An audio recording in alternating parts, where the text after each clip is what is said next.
Hello and welcome to episode 68 of the Cutie Art Crusaders for October 22nd, 2013.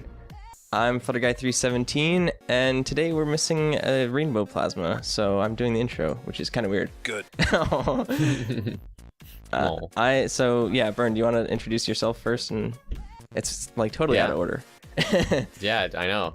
Well, you're the media manager. Yeah. We'll throw that out there. You manage media and stuff. Whatever. And then my name's Burn1. I'm the special guest coordinator, and not the editor this week. And that one over there is Atmospark. The guy in the corner. I am Atmospark. Yeah. Sorry, things were beeping all around me. I don't know what's going on. Yeah, I'm Atmospark. I do questions in the DV Nuts. He's the podcast Kerbal Space manager or something like that. I don't know. I am. So yeah, new update to Kerbal Space program came out last week, and it's I've been playing the crap out. Aren't you playing it right now? Because you're a horrible person. Yeah, kinda. Yeah. That's awful. Wow. Yeah. Should feel bad. I'm just gonna land this and then I'll finish. You better. Yeah. I will. Should we do sound effects for the landing, or You can. how long is it gonna take? Well, I crashed the last time. Well, anyhow. I'll just save it. So anyhow, we have an art podcast, right? Yeah, art podcast. We like to talk about art things. Yeah. So, Bernd, I think we have a special guest today. We do. We have a special guest on the show this week for you guys. If you're watching our last episode, you'll know who it is. But this week on the show, we have LeekFish, a wonderful pony artist and illustrator who's been to many pony conventions. So thanks for joining us. Appreciate it. Yeah, no problem. It's awesome to have you on here. A little question we like to ask when we start out is, for those who maybe don't know about you or don't know about your work, can you tell us a little bit about yourself and what you do? Okay. Well, I'm primarily a digital artist, though I dabble in other mediums as well. The fandom probably mostly knows me for my work for various conventions. I was head of art and design of Brony Expo, and I also did some promotional artwork for Equestria LA, Everfree Northwest, and I will be doing some work for BabsCon coming up as well. It's actually how I found out about you. I saw your artwork at EQLA. You had a booth there, and I saw some stuff there. I think the poster, right? And you've come to visit me at like every convention since. Yeah, every convention since. Except for BronyCon. Yeah, you couldn't make it to BronyCon, unfortunately. BronyCon kind of emptied my pony funds, if you will. But yeah, I remember seeing your art there, and then I had gone to Everfree Northwest, and then I was like, hey, I know these pony noses. And I was like, are you also doing art for Everfree Northwest? You're like, yeah, I am, and I also have a table there. I was like, oh. And then that's pretty much how it started. So now I just, whenever I know that you have a table somewhere, I try to come say hi. Yay! Always nice to have visitors. Yeah. It's always nice to have regular pony artists at conventions. Yeah. So you've done a ton of cons this year. Yeah, so far I went to EQLA, Everfree, BronyCon, BronyCan, and I'm going to Nightmare Nights in a couple weeks as well. Nightmare Nights is in? Dallas, Texas. Yeah. Very nice. That's awesome. All the pony conventions. All the pony cons. I haven't heard of like half of these. There's too many to keep track of. Like you mentioned BabsCon before. I've never heard of that one. Yeah, BabsCon is a new one starting up in San Francisco. I believe it's supposed to be in April. I think Easter weekend. Looking forward to that one. That's cool. They've already announced, let's see, they have Andrea Lemon, they have Emmy Larson, as well as Amy Keating-Rogers, and I know I'm forgetting one of their guests. I hope that they don't listen to this and feel bad. Well, that's a relatively new con, isn't it? Have they actually had a convention before, or are they starting up? Well, they're just starting up, I think. They announced themselves, I think, around the same time EQLA announced their hiatus for 2014. And they've all had a little bit of experience. I know some of them were helping out us with Brony Expo, and they've been, getting advice from other conventions as well, so they're working with EQLA and Everfree Northwest, to my knowledge. That's cool, because I remember hearing about EQLA and how it wasn't going to happen, and I was like, oh, sad, there's not going to be another, West Coast convention until, Everfree Northwest in August, I believe. I was bummed because I was like, I want to do their artwork again. But I'll be back working for them in 2015 when they come back. When they announce their return, I need to draw their mascot as a zombie coming back from the dead. Yeah, Nice. It'll be nice. It'll be nice to have a California convention to go to. Well, and So that was BabsCon. Look forward to that. yeah, and you're doing some work for them, and you've done some work for like the other cons, Everfree Northwest, I know, and because we saw, I think, did you do you did some of the con artwork for that, right? Little bit. Yeah. I was brought on the team about a month before the con, so most of the big stuff had already been finished, of course. But I did some stuff that, let's see, there was some artwork that went on signs, which I think was the artwork that Burns saw when he was like, Yeah. hey, Yeah. wait a second. I was standing in line for pre-registration, and I was like, I think I know that. Yeah. I guess my muzzles, like, are pony noses. That's how people tend to recognize my style. It's They're just, they're sort pretty of- unique, actually. They're very round, yeah. I tend to use a lot of round shapes with my style, so it just sort of was how I ended up drawing them. But anyway, let's see. I also did an advertisement for their convention store that was in the con book, as well as a 3-page comic featuring the mascot front page. Mm-hmm. And I also did the invitations for the Children's Royal Court, and it also was, I turned it into a print that went in their charity auction as a one-of-a-kind print. Yeah, I remember it in the cherry auction. It was cool to see it there. It was. I remember when they were talking about the kids in the court, or in the little event thing they were doing, how they had all the kids like dressed up with like wings and stuff, and they were talking about it on stage. Yeah. I wish they came to visit me. They were so cute. The individual who won your print too was really happy with it. Yeah, she even sent me messages on, like, Twitter and stuff, like, oh, it's here, like, because she had to ship it home because it was in a mat, because I couldn't get a frame for it, but, you know, it was too big to fit in a suitcase with that mat. Yeah. And she didn't want to, like, crush it or anything. She was taking really good care of it, which makes me really, really happy. That individual was cosplaying as Twilight too, wasn't she? Yes. Yeah, that's maybe good. This is fitting. Princess Twilight, excuse me. Eloquent Princess Twilight. Yes. Yes. Yes. Get it right. Gosh. I know, come on. Jeez. We must respect our law. But anyway, no, pony noses. I wanted to bring that up because the ponies that you make are really cute, and they're also really unique. They're like easy. Thank you. Noses are easy to recognize. A lot of artists have very unique noses and how they like drawing like simple pony features. Some artists like give away that it's them, or like their ears or eyes, and then some artists they'll really focus on muzzles or like anatomy or things like that. And for your like sketches of ponies and like con work and like more show accurate stuff, it's really how you do the noses. It's that one big swoop. The nose and the mouth and the little mouth line are all one big mark. So it's very distinct. I think it helps because I tend to have multiple coloring styles. For instance, I tend to not stick with just one set style because I do like to play around, and it also depends on what fits the piece best and stuff like that. But always, always, always you can recognize how I draw noses, apparently. Yeah, it's true. I mean, if you just look at some art through your DeviantArt gallery, I'm browsing through, and your muzzles are very similar from piece to piece. But they're all very cute. Thank you. Looking through your gallery, you've got a whole lot of different art styles. Is there one particular sort of style that you prefer? Like, you've got these, I guess they're like the cards that you've made of each of the Med 6 there's a lot of black in them. There's more realistic, or more pony realistic style arts. Is there any sort of one particular thing you like drawing more than anything else? Let's see. That's a really difficult question because I tend to not really get stuck on one favorite. And especially after making like 6 or 7 of a print in, all that one singular style, like what I like to call the Dark Harmony series, which would be all the ones with all the black in them, or the monochromatic series where it's like all just one color with that color as their shading and stuff as well. After a point, it gets to be a kind of a pain to like keep doing that because I want to, branch out and do other stuff as well. So there's not really a style I would consider a favorite. Currently, I've been really hooked on sort of a digital painting sort of style, such as in the Shadowbolt piece that I just put up, which is a exclusive postcard for Nightmare Nights attendees that spend 20 or more at my table. There was also the Heartswarming Eve themed print called Divided that I did shortly before BronyCon.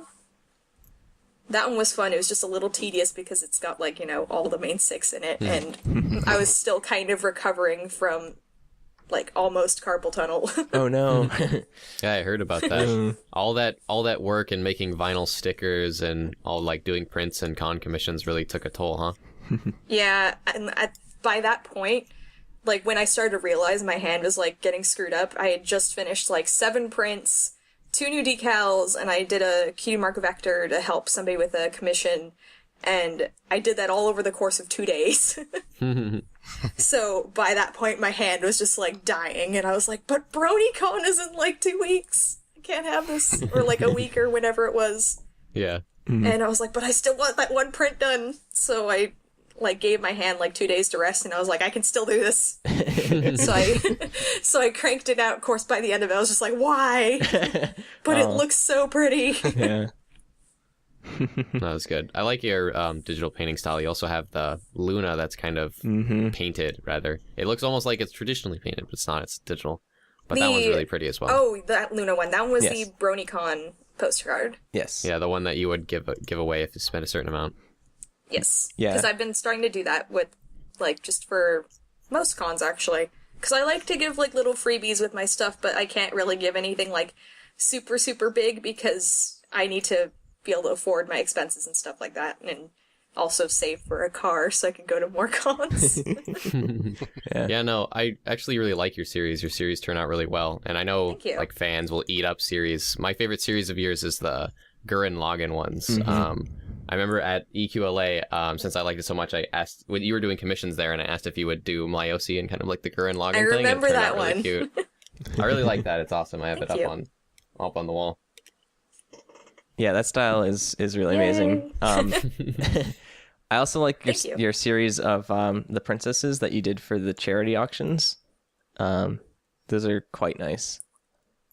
And thank you. Cadence is actually one I'm working on right now. I was just gonna ask. Nightmare Nights. Yeah. Nice. I was just gonna ask. And it's unfortunate that Rainbow Plasma couldn't be here because that's his favorite princess. So I'm sure he would have asked that. Princess of Love.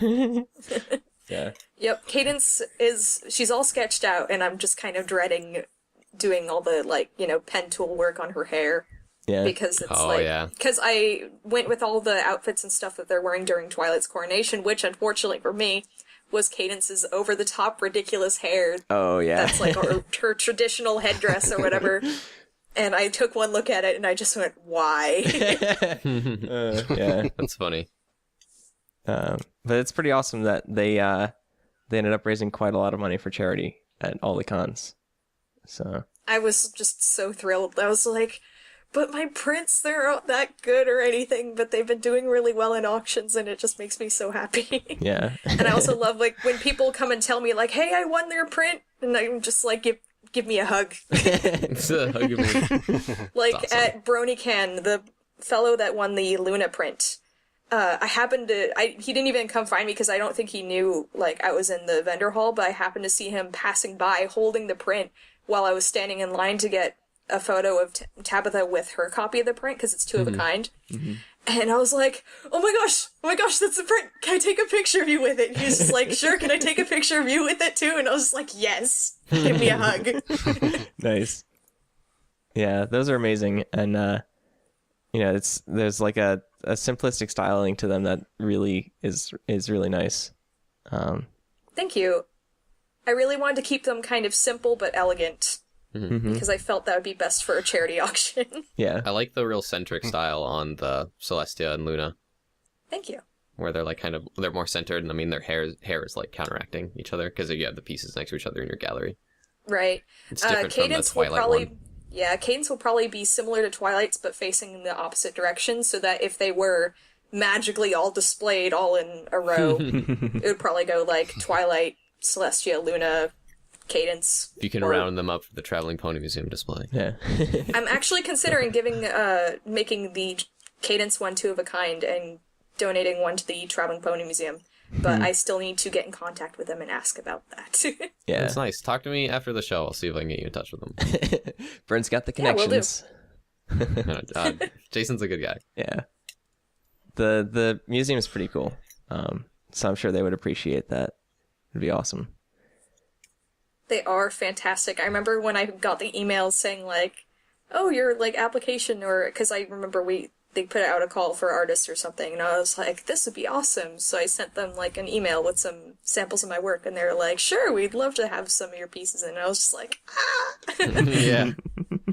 So I think I have my piece Self-Expression in the museum right now. Mm-hmm. Oh, cool. That's awesome. So yeah, if anyone goes to a convention and goes to see the Traveling Pony Museum, make sure to watch out for that. So I wanted to touch on something, which is your monochromatic series. And I may actually invite someone into this call because he is a fan of your monochromatic series. And thank you. our fans will know him as Mahower. A little story behind this is Mahower's been on the show before. And he's a good friend of the show. We also been to BronyCon with him, and when we were at BronyCon, he hadn't seen or heard of your work beforehand, but then when he stopped by your table, he saw your monochromatic pieces, and he really fell in love with their style, and he loved them, and he couldn't help it, and he bought every single one. So we thought it would be fun I remember. to bring him onto the show to gush a little bit about it. Yeah. So here's Mahower. Hey. Oh, hi. Oh, hi. So we were just talking about your love for the monochromatics and Oh, yeah. how you bought all of them. Yeah, I did buy all of them. No Thank regrets. No problem. I actually kind of went there. I didn't know if I was going to buy anything because, at home, nobody really knows that I was a brony or anything.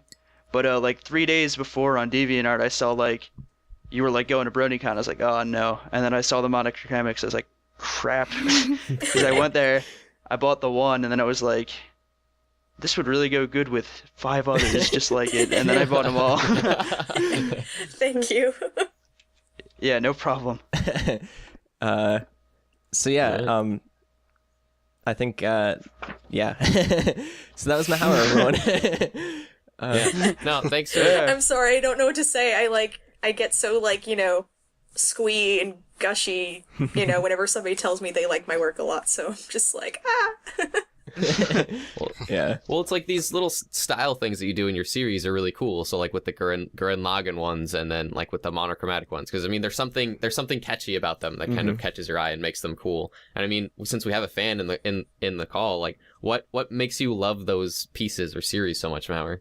I've always really liked monochromatic things, but what I really like about this is just the style.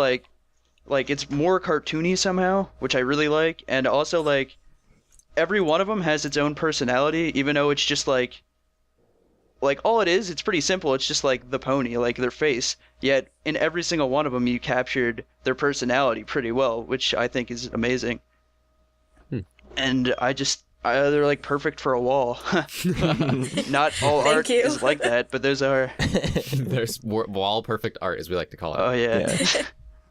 Well, awesome. Thank you. Yeah. Thank you for coming on the show and gushing a little bit about the art, Mahower. Yeah, thank you, Mahower. No problem. All right. Thank you I'll so gush much. whenever you need me. Yeah.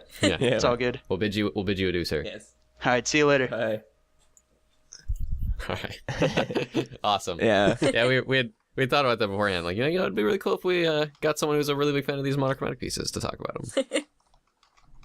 Anyway, yeah. See, you're not used to fans coming up and be like, "Oh my gosh, I love your art." You're still getting used to that, or? I'm still getting used to it. I'm still not even fully used to the fact that, I know that my artwork is just in people's houses.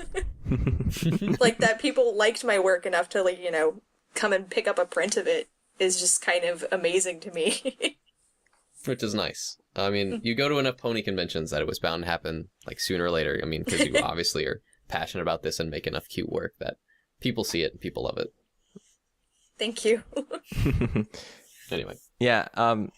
Continuing on with the monochromatic pieces, I just wanted to say that your expressions are pretty amazing. And it's not Thank just you. with these pieces, but with basically everything that you do. And I think it might be related to the way that you do the muzzles, but it's just that every pony in this series looks super happy. Super happy. And like, look at that Pinkie Pie. yeah, face. so happy. So much happy. Facial expressions. Facial expressions are actually one of my favorite things to draw. I just love to just, like the divided piece was pretty interesting for me because, like, up to that point, I'd mostly been drawing, like, happy ponies, so it's like, okay, now let's draw them all, like, not happy. Yeah, and that sense of conflict they had in the show. Yeah. How was the transition from drawing, like, super happy ponies to having to draw ponies, like, in your divided piece? Like, did you practice quite a bit with the expressions, or was it just something that kind of came naturally? It kind of came naturally. I mean, when I was developing Sac Brony Expo's mascots, for instance, I had done expression sheets for all three of them, mostly just for fun. So it wasn't something I was, like, really uncomfortable with. It was mostly just an interesting experience, like, compared to usual happy pony prints. Yeah. Do you do a lot of expression sheets, or like before you start a piece, if it's a different type of expression, or Once in a while. It really depends on the piece. I had started to do a piece of the main six where they are all going to be, like, taking a photo together with ridiculous facial expressions, but while I was working on that, they released one of the covers for, I think, one of the, like, comic compilation books, and it was basically the exact same theme, and Rainbow Dash was even making the exact same face, and I was like, you've got to be kidding me. oh my god. I was so upset. I was like, well, I can't do this now. No. But when I was working on that, I think I must have drawn Applejack's face like 10 times because I just couldn't for the life of me figure out how I wanted it to look. But sometimes when it's just like, having a pony just look relatively grumpy or happy, usually it'll just come off the top of my head. Yeah. Sometimes when you're really used to drawing expressions, it does, Yeah. Though when I start a piece, usually I like to do a few thumbnail sketches, just really quick, rough, this is where the pony's going to go, or this is what I want in the background, just to see how it will essentially look on the composition before actually starting the main sketch, because sometimes I'll, like, think of a pose, but maybe it won't really work out right, or maybe I want to tweak it a bit before I actually settle on something to move forward with. Speaking of expressions, in the what you call them, the Harmony series or the Disharmony series, the one that you've got with Fluttershy there, she looks terrified. Was that something you struggled with? Was that something that, because I can't see that in anything else that you've made, was that something new that you'd done for that? I had a really hard time with Fluttershy and Pinkie Pie with that series because, like, I mean, I was trying to keep it in personality, or in character rather, so, I mean, I couldn't really have Fluttershy be all like, yeah, let's, go kick some butt or something, because it didn't really suit her all that much. So that one was difficult, because I really, really wanted them to stay in character, but at the same time have this sort of, like, I don't know how to describe it. I'm so sorry. I'm terrible with words. That's fine. That's fine. Yeah, it seems like with most of your series, you do keep the character, or the ponies in character, which is really nice, and it shows consistency. And it's often through that expression, and yeah, just like especially like in the Fluttershy piece, her posture kind of also conveys that she's shy. It's like, oh my, I'm scared at the same time. How did you come up with the style for those ones? Because that's with the black outlines and stuff. It's something that I've tried to play with, and I'm really, really bad at it. So how did you come up with it? Well, it was actually mostly because first, that Twilight one is actually a remake of a Twilight that I did, like, months ago when I was just sort of getting into My Little Pony. And I think I came up with it mostly because I wanted to experiment with a lot of black shading, kind of like in the promo artwork for Gurren Lagann. So I made the Twilight piece, and then my roommate said, well, you should make it a series and do the rest of them with the elements of harmony. And I was like, that's a great idea. I'll do it. Twilight, of course, I remade for consistency because by then it had been, a good while since I first started drawing ponies, so my style improved a bit and I didn't want it to be, like, drastically different from the others. Yeah. It came out cute. Was that like a specific scene or something from the anime that the style with the black outlines, or is it just like kind of the pose and then the white sheen? It's mostly just in their promo artwork a lot of the time, or like, during, like, right before or right after a commercial break, they'll have like, just some artwork of a character, usually posing, and there'll be that white little, like, shiny eye catch. So I just sort of incorporated those elements. Very cool. Do you have any other like inspirations or things you kind of like drawing art of or want to draw art for besides Gurren Lagann? Fan art, that is. Well, fan art wise, I do plan on doing a couple of Adventure Time prints coming up. Yes. And a couple of anime prints. Like, I have one Madoka Magica print that I kind of put on hold for a few months. Because then I got, pulled into convention work and it just got sat on the back burner and never picked up again. Black Rock Shooter was another one I need to do a print of because it's, like, awesome. But inspiration-wise, really just comics and animation from all over the place. I grew up with, of course, like, all the awesome Western cartoons, like Powerpuff Girls and Dexter's Lab and whatnot. But then also around high school was when I started watching Japanese anime, and that also opened a door to, like, what other comics and stuff are out there. So I started reading Tintin, which is from Europe, stuff like that. So really just, I draw inspiration from anything and everything. Animation. Yeah, it kind of shows in like the variety of styles that you have in all of your pieces in your gallery. Because you have stuff from like digital painting to the Gurren Lagann style to the more minimalistic style. So it shows that you kind of draw inspiration from a lot of different sources with your drawing style. I don't think it's good for an artist to like just set on one specific style because it limits growth. So that's why I tend to try and, like, experiment with a lot of different styles. And it also makes it more fun and more exciting for me as an artist to, like, constantly try new things. And I guess it makes it interesting for my viewers, too, because I can't totally predict what I'm going to make. Yeah. It's kind of nice because you have, like, certain aspects of your art that are consistent and, like, that, if someone sees it, they know distinctively that it's your art. But you do like the noses, but you do play around with the style quite a bit, which is nice for you because then it's something fresh for every piece of art that you do. Thank you. Yeah. Which is it's a good thing for artists too. We've had a lot of guests on the show that say that's something that they're passionate about or enjoy doing is trying new things and trying new styles, and then we try to stress it to the viewer or the aspiring artist that it's also something you should try to reflect in your work or a quality you should try to imitate. Like, practice is perfect, or practice makes perfect rather. So it's always best to just experiment, try new things, even if it doesn't seem like it's working out. Either keep working at it or try something else and not get discouraged, because that's how you learn and that's how you grow. Speaking of learning, have you ever had the formal art training? Have you ever been to school for it, or are you just all self-taught? Yes and no. I'm currently enrolled at the University of Oregon as a digital arts major, but I consider myself primarily self-taught because most of my, like, learning experience has just been, like, from practicing and finding tutorials online, and mostly just from actively looking for new things. But I have been taking art classes since high school, so it's kind of a mix.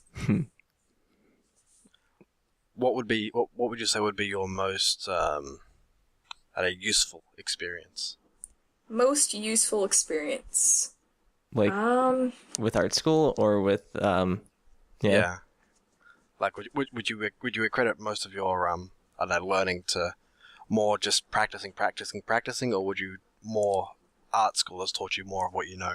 More to probably practicing, and also actually high school, because I was really lucky that I had these art teachers there that were really supportive and really encouraged me to push myself as an artist.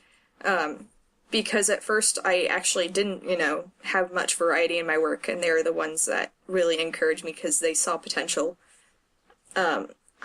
College, rather, it's been okay. It hasn't exactly been like super new things.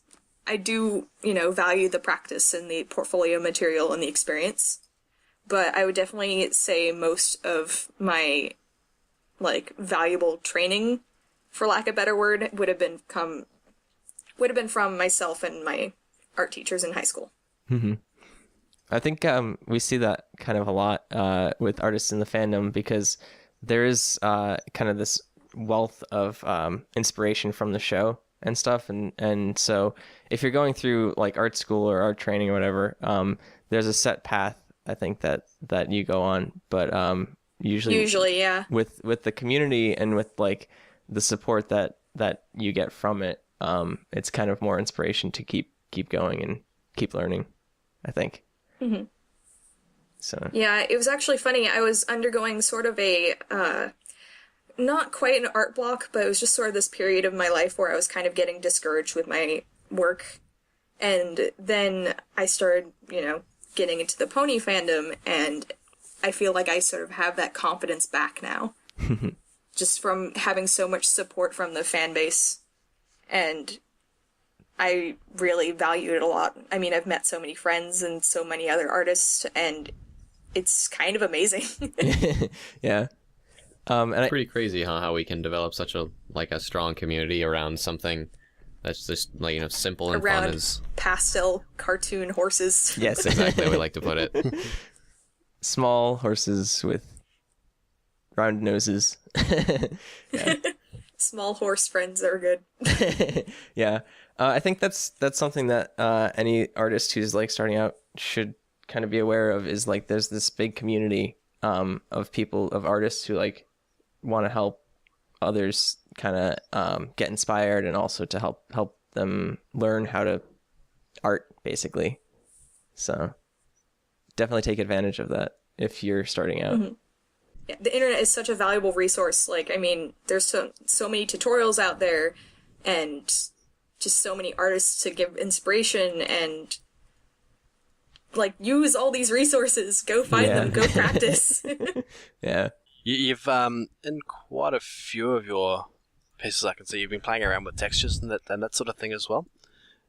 Is that something that you enjoy doing? Just not just having a blank background to start with, just a normal canvas. In a lot of these, for example, I'm looking at the self-expressions one. Then there's in the characters, not so much the backgrounds, there's that fine dots in the background of them all, just to give them a bit of a texture. It depends on the piece. In that one, actually, because it was sort of comic page themed, I wanted to go with that sort of dot pattern to sort of draw inspiration from old school comics that have that. I can't remember the exact word for it. Dot printing. I'm not quite sure. Is it the dot? But I mean, you know what I'm talking about. Yeah. Yeah. But I do like playing around with textures. Usually, I think of it either as I'm working or towards the end. If I want to give something a little teeny bit extra pop, but it's not something I start out usually thinking about. Mm-hmm. Speaking of this self-expressions one, I really, really like the way you've done with the Twilight, her invisible wing there. Yeah. Thank you. When I was figuring out the composition, I wasn't really sure what to do with that empty space that would have been in there. Mm-hmm. And I didn't want to put a wing on her because at the time there's still all that, controversy over Alicorn Twilight, and I didn't want to rock any boats or make anybody mad, so I figured this was kind of my way of making it there, but not. So it's there for the people that like Alicorn Twilight, and if you don't like Alicorn Twilight, well, technically it's not there. It's a good way to take up the space. I like that. Yeah. Yeah. Maybe it's Twilight wishing she was a princess before she actually became one. Creative usage. Yeah. Yeah, I like how none of them are within their borders. Yes, that is fantastic. Yeah, and just another style that you've kind of played with the whole comic book style, and it came out really well. Thank you. And there's a partner for this one as well, which is Objectives, which is the villains version of this. Right. Which is really, really well done. Thank I you. really like this one. There's more of the breaking the borders in this one. Mm-hmm. They've still got that texture, but I think it's a bit more pronounced. Mm-hmm. In the characters, for those in the chat, I'll link it. A little bit. I tried to be relatively consistent with both, but I think, as I start working on with the style more, it tends to be a little difficult because I want to, branch out, or I end up just, being like, I think it was this size, right? Yeah. I'll make the spots that big. Yeah. Actually, that's a good question. Well, Sorry, go on. Go ahead. I was gonna ask, because when you work on a series, I'm sure it takes some time. So do you ever find yourself evolving your style over the series? Like for instance, the monochromatics or the Gurren Lagann style? Or is it pretty much I'm not similar? actually sure. It tends to be fairly consistent, especially if I'm working something on a series pretty quickly. Like the monochromatic series was entirely done all 7 in 2 days. Nice. So not much really changed there, although I found myself trying not to do too much with line variation as things went onward. Same with the Gurren Lagann styled series, because I tend to do really varying line thickness, and so I needed it to be not too much in one but not so much in another. So it was kind of a challenge to keep things relatively uniform, but at the same time, I do try to improve as I continue, and fix any mistakes. But sometimes it's kind of a pain in the butt, because then I see a mistake and then I have to go back to another print, fix it, and then continue on. Yeah.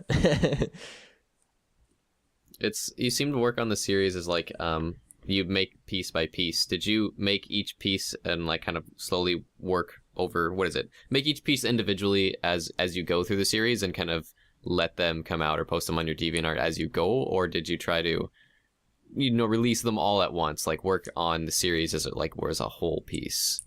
Well, with the Gurren Lagann series, I did them all one at a time, but in order to keep them all the same size, I started out with one, and then I would go over, trace how large the head was, and just mark where the body would naturally be. Mm-hmm. And then turn the original image off, and then just work from it, and then just keep checking back to make sure it was still being consistent. But with the monochromatic series, I did all the sketches first, and then I went in and actually did all the line work and coloring. Made the series as a whole. Yeah. Huh.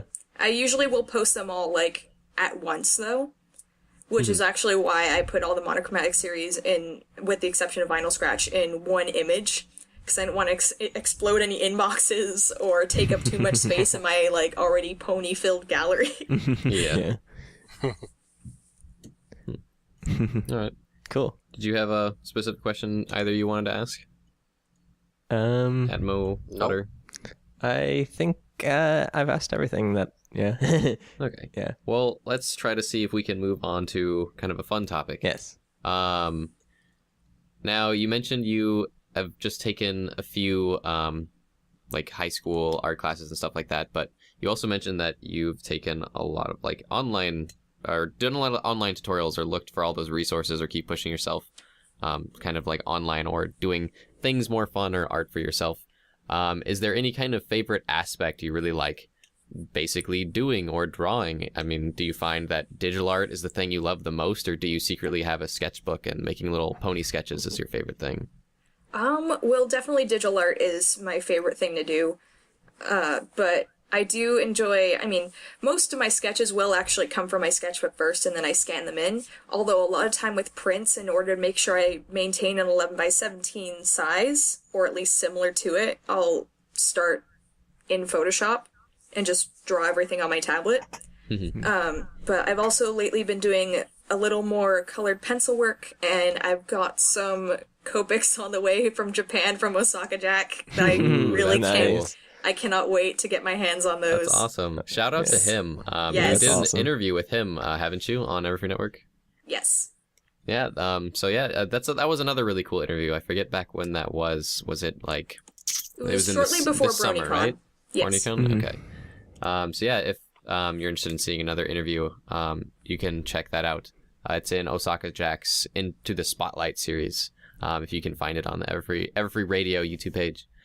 But Copic markers, that's cool. I would love to get some Copic markers. I am so excited for Copics because I have some Prismacolor markers, but they're like a step down from Copics. Yeah. To be completely honest, they don't blend quite as nicely, and so they're not always as fun to work with. But I remember trying out some Copics just that were in like my school's bookstore, and I was like, oh my god, they're beautiful, they blend so nice, and I couldn't buy them because they're like $5 a marker in the States. And I was just like, no, how do I leave them? So, and then of course Staples was doing that, like, you know, like, Copics are super cheap on their site thing. That was actually a mistake, and they canceled all their orders. Oh no. But, That's rough. but then Osaka Jack was like, well, I can, you know, get them cheaper in Japan and just buy you some in bulk. And I was just like, please. And around that time, I had just gotten paid, so I was just like, need Copics. Gonna get them All and of take them. advantage of this right now. Nice. Now, the Copic markers, are those the markers with the, like, that kind of almost paintbrush-like tip, or are they more normal marker-like? I think there's some that have like a thicker, wider edge, and then there's some that have the paintbrush nib, and then there's the, like, I think there's probably some that have a smaller tip, but the ones I'll probably be using have the brush tip. Cool. I love awesome. those, the little brush tip and like all the thicknesses and lines, fancy chunk you They're can do so with them. smooth and pretty fun. and like just Oh man. There was one in my art store or like little bookstore, whatever, in my college, and I was like, this has like a weird paintbrush like tip.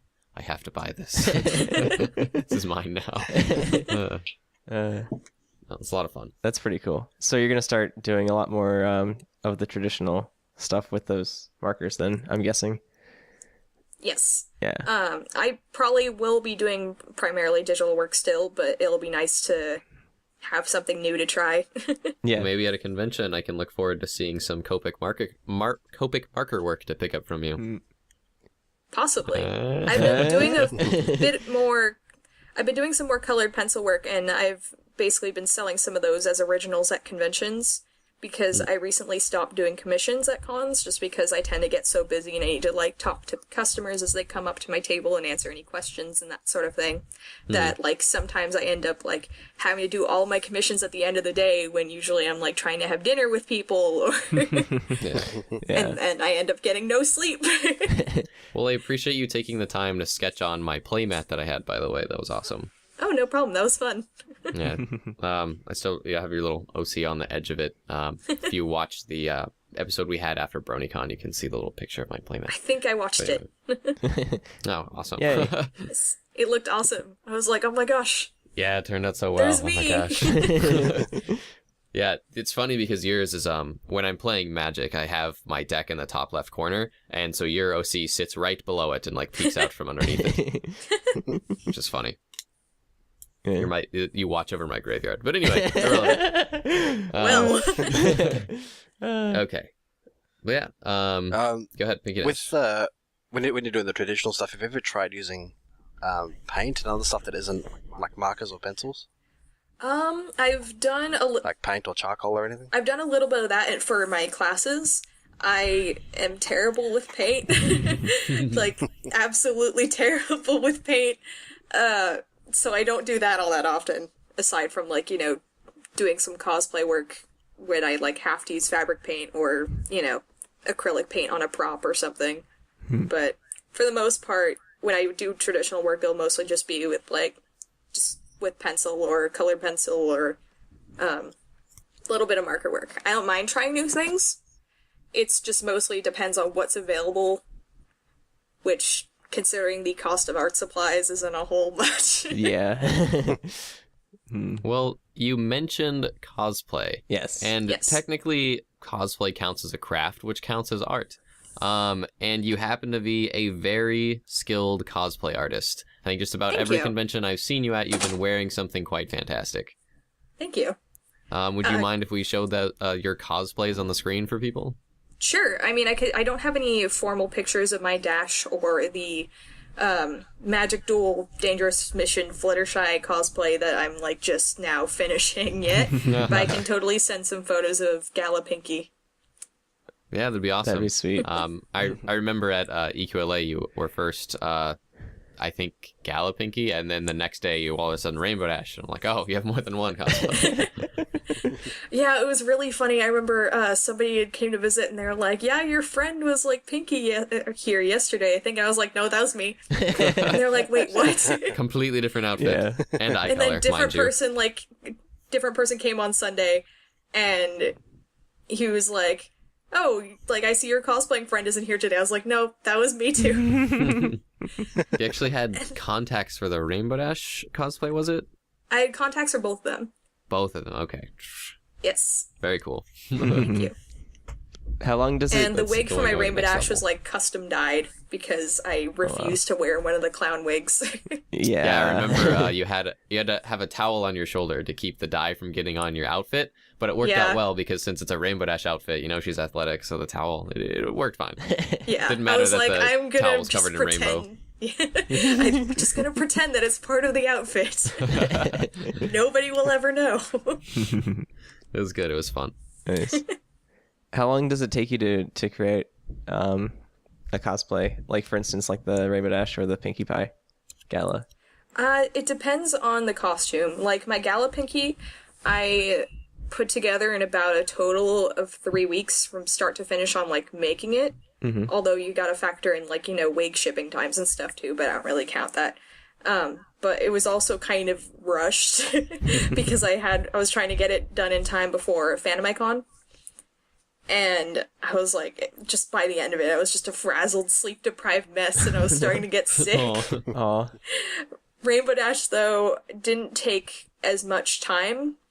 That was mostly because most of the time I was working on her, I was waiting for the wig to dry so I could add the next color, or, you know, waiting for things to ship. And a lot of it was, you know, stuff I found and put together as opposed to sewed. Mm-hmm. So that one didn't take as long. It was mostly just that horrible wig. Yeah. Well, not really horrible wig. I don't want to call it horrible after it ended up actually turning out kind of much better than I expected. But Just took a bit longer to dry, I take it? yeah, it looked like a rainbow vomited on our table because there's like newspaper everywhere and Sharpie dye everywhere. It's awesome. And I had to keep changing my gloves when working with each different color. Yeah. Yeah, the side effects of rainbows, right? Right. I wanted to bring up a piece just because it's adorable. I do.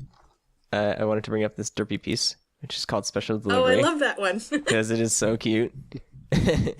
Thank you. It's derpy with a muffin on her head and surrounded by mail. And you have your signature muzzle. Yeah. Always. Always. No one on the letter. Yeah. That's great. So Yeah, cute. it's a cute piece. Yeah. I remember you talked about it a little bit in the Osaka Jack interview. But I wanted to mention that it is a cool piece because it's, again, using a more unique style, like not of anything else really in your gallery, but it is sort of similar to your princess pieces, your little series that you're doing for the charity auctions, because it's a little bit more simple, elegant, or minimalistic. You know, there's not really a texture, maybe a little bit in the background, but I guess there is kind of like a papering texture on it. Little bit. Yeah, a little bit. So it almost looks like cutout paper, which is kind of cool. But it's that more minimalist. You know, Derpy doesn't have outlines. She just has like the facial details, and then she doesn't have pupils, and it comes off as more simple, more necessities. I can't quite think of the right word. But I mean, again, it's another unique style. Do you plan on playing with it anymore, or any kind of style like this? Maybe a bit more in the future. I do have Cadence coming up for the charity auction, so it'll be a similar style. But with the derpy piece, though, since I was modeling after a postage stamp, I wanted to keep it fairly simple. Because if it was a postage stamp, it would be very tiny, and that's difficult to see small details anyway. And also, when I was starting that one, I had just finished the Twilight piece for Everfree Northwest, so I was, like, eager to play with that style a bit more. Yeah. Yeah. Wonder how long it'll be before people no longer realize what a postage stamp is. Yeah. When they don't recognize this anymore. I cannot remember the last time I got anything with a stamp on it. Aw. Was it the tablet that you sent me? I didn't use a stamp for that. It was a big sticker. Yeah, it seems like whenever I'm shipping things, it's always stickers from the post office. Stickers these days. I know.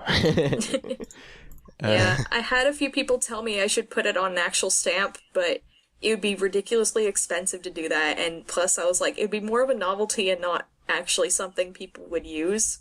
I would stamp all of my friends. Use it all the time. Put a stamp on their forehead. You are worth 2 bits. Here you go. You're getting mailed, and you're getting mailed. Everyone's getting mailed. Well, actually, I wanted to bring up the Radiance piece that you've done with Rarity, which is, once again, completely different to everything else that you've made in your gallery. What inspired this? How did you come up with this? Like, there's no... I don't even know how to describe it. It's, she is radiating. But how did you come up with this? Like, it's a really sketchy sort of style. Well, it was kind of a speed-painted sort of style that I was playing around with. The idea for the piece was basically that it was a gift for my friend Chaotic Brony, and so I thought it would be neat to have his favorite pony wearing some of his jewelry. And so that was why she's wearing one of his necklaces, and then I had designed the earring to go with it because I wanted to sort of accentuate the jewelry. And then when it came time to do a background, I wanted to put more focus on Rarity than, like, anything else, so that's why I ended up going with that sort of, like, sketchy, like, gradually transitioning background. Or gradually gradienting. Yes. Yeah. Gradually gradienting. That sounds so awkward to say. Sounds official enough to me. Yeah. Gradually radiated or something or other. I think that's about right. Tongue twisting. Radiating. I think those are words. Sure. We'll go with it. Well, no. Chaotic Brony is a cool guy. And his jewelry is really cool too. I remember I saw him, or you were with him at Everfree Northwest and BronyCon, both. I believe. Yes. We were table neighboring at Everfree, and then at BronyCon, he very generously shared his table with me. Because I hadn't even thought, like, BronyCon would have been an option for me to go until, like, a couple months before, and I was like, well, crap. And he was like, but I don't have a table partner for that, and I was just like, please? Please.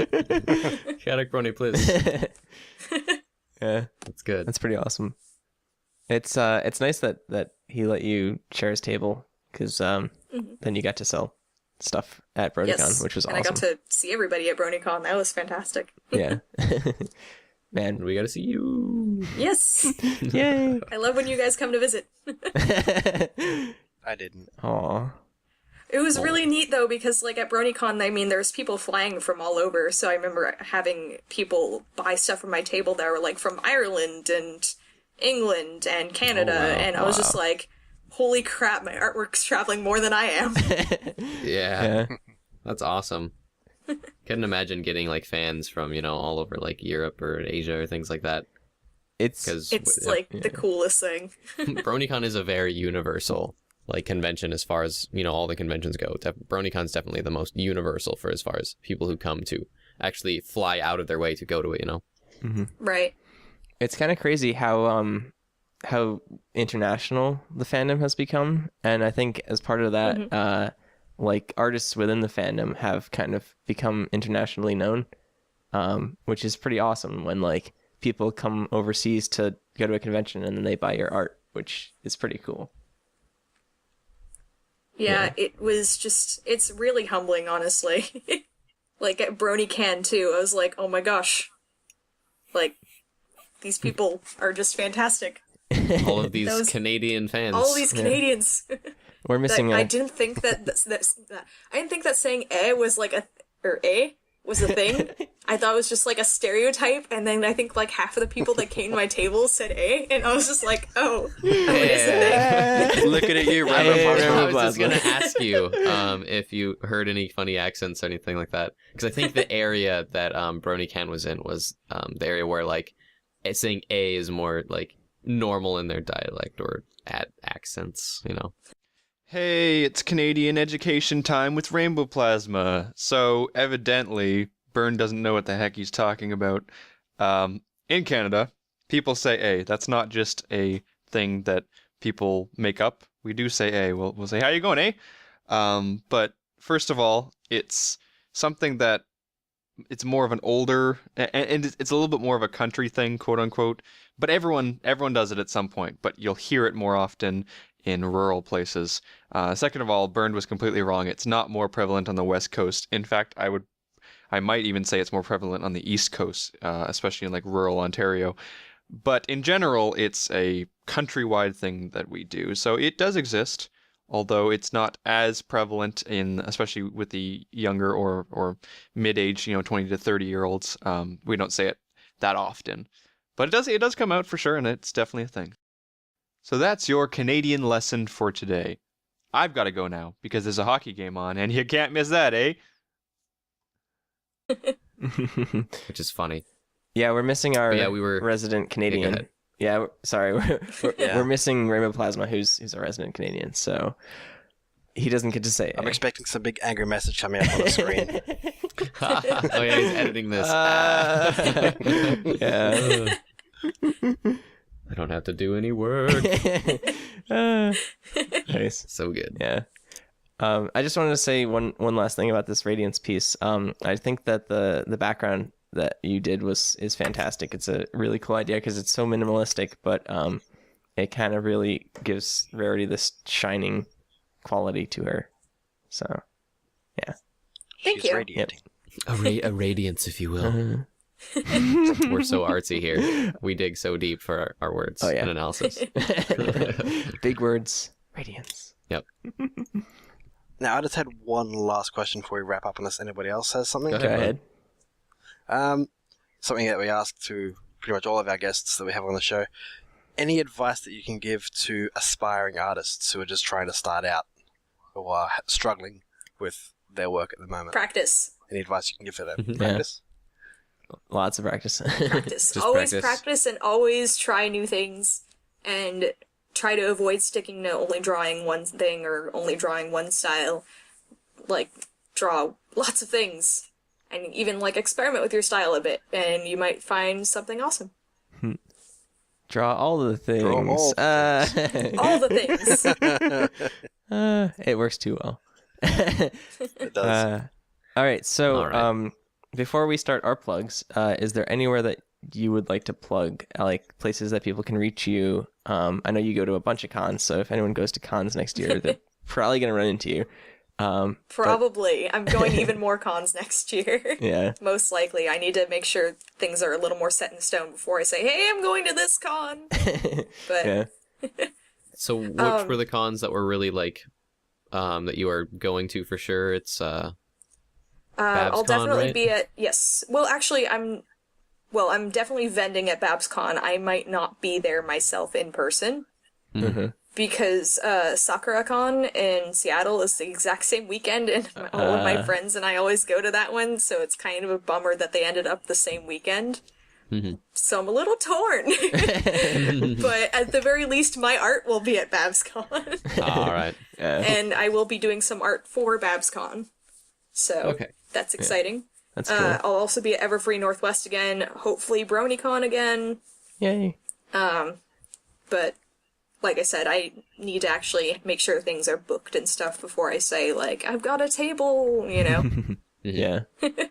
But I would definitely like to shout out Everfree, EQLA. I mean, Sac Brony Expo's not going to be doing another year, but those guys are awesome. So saying hi to them anyway. And BabsCon needs more love, so everybody go pre-register for BabsCon. Go love them. Yeah. Yes, go love them because it's going to be fantastic. I'll definitely try to do that. Yes. So if anyone cares, I'll definitely be there. Go stalk forth and con. Yeah. So you also have your DeviantArt page, which is leekfish.deviantart.com. And then I also have a Tumblr where I will actually post a little bit more because I feel like Tumblr was more of my outlet where I can post like even things that I have finished but might not want like in my DeviantArt gallery just because like I don't want like total pony domination. It's too late. In my DeviantArt gallery. It's too late. Yeah, it is too late, honestly. It is. And then I also have Twitter, where I often post like works in progress and stuff like that, or even just like sketches that I'm working on to pass the time. Time that I never ever have like extra of. Yeah. Free time? What's that? Time? Time? All right, awesome. Cool. So, do we want to do our plugs? I can do web plugs. So we have a DeviantArt account, which is cutieartcrusaders.deviantart.com. We have a email account, which is cutieartcrusaders@gmail.com. We also have a Twitter, so we have a Twitter which is @CutieArtCrusade. So while you're tweeting LeekFish, you can tweet us at the same time, and Bernd will probably respond. Is it Bernd? Yeah. Bernd, or yeah, Bernd. I Bernd will tweet. probably or respond to me, that one. or Rainbow Plasma. You tweet? I don't know what Twitter is. Sure. We also have a Facebook, Cutie Art Crusaders on Facebook, and the YouTubes, which some of you probably are there now, which is youtube.com/Cutie Art Crusaders. Yeah. Yay! Go to those places, we'll all respond somehow. Yep. So I think that just about wraps it up. So whether or not you're in the live stream or on YouTube, we love you all the same. Thank you guys for watching. Love. Yay! Love. I feel so weird taking Rainbow Plasma's place, but you know. Canadian. We miss you, buddy. Anyhow, I'm PhotoGuy317. I'm Burned01. I'm at Muspark. And I'm LeekFish. And Yeah. we'll see you next week. Bye. Bye. Okay, bye-bye.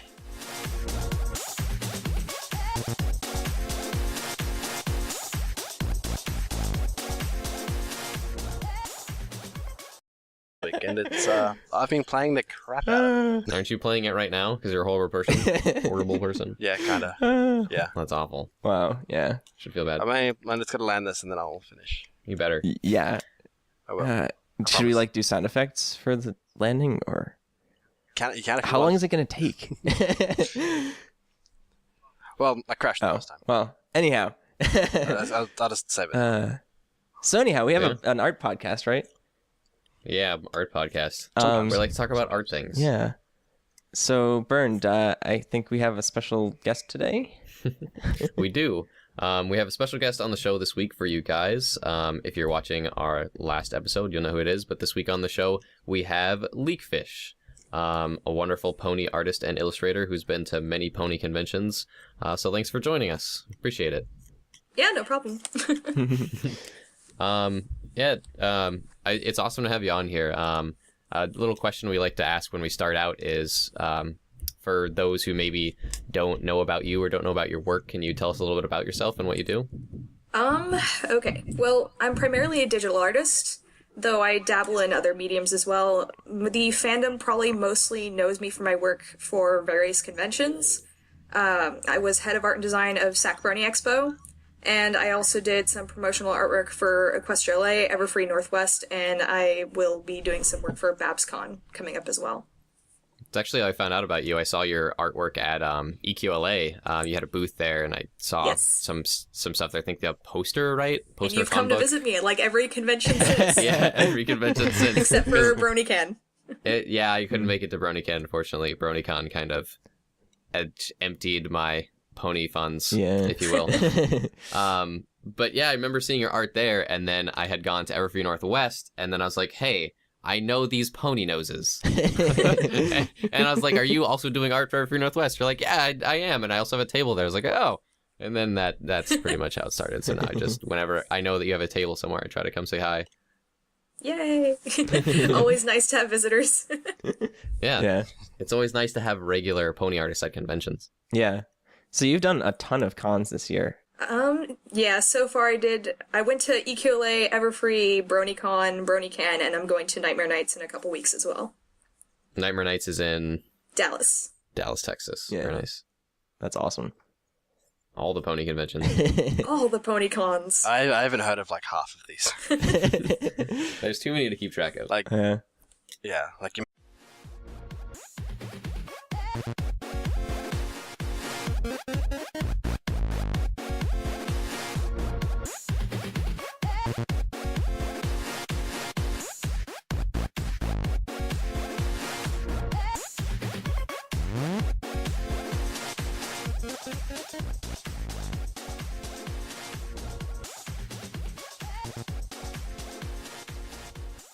Hello, and welcome to episode 68 of the Cutie Art Crusaders for October 22nd, 2013. I'm FlutterGuy317, and today we're missing a rainbow plasma, so I'm doing the intro, which is kind of weird. Good. Bern, do you want to introduce yourself first? And it's like totally out of order. Yeah, I know.